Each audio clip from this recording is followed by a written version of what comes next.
Particular কোনো একটা কথা কিংবা বিষয় আমাদের মাথায় ঘুরতে থাকে, এমনভাবে ঘুরতে থাকে যে একটা সময় পর আমরা স্যাড হয়ে পড়ি কিংবা আমাদের শরীর খারাপ করতে শুরু করে। এমত অবস্থায় একটি ম্যাজিক অ্যান্ড সুইচ ওয়ার্ডের কথা মাথায় রেখো। HEAL, heal. H for honest with yourself. আমরা অনেক সময় নিজেদের সঙ্গে অনেস্টি বজায় রাখতে পারি না। কি হয়েছে, কেন হয়েছে, কি কারণে হয়েছে, কি পরিস্থিতিতে হয়েছে, যাই হোক না কেন, be honest. Be honest with yourself. E for express your emotion. অনেক সময় মনের মধ্যে আমাদের ইমোশনগুলোকে আমরা চেপে রাখি, যেটা একদমই সঠিক নয়।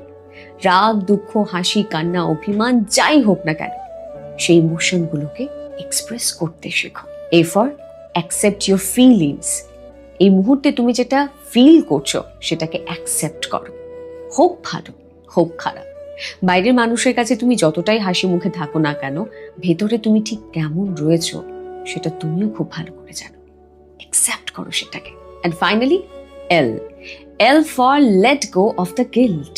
এবার সময় চলে এসেছে সেই গিল্ট থেকে ছুটি পাওয়ার। লেট গো করতে শেখো সেই গিল্টকে।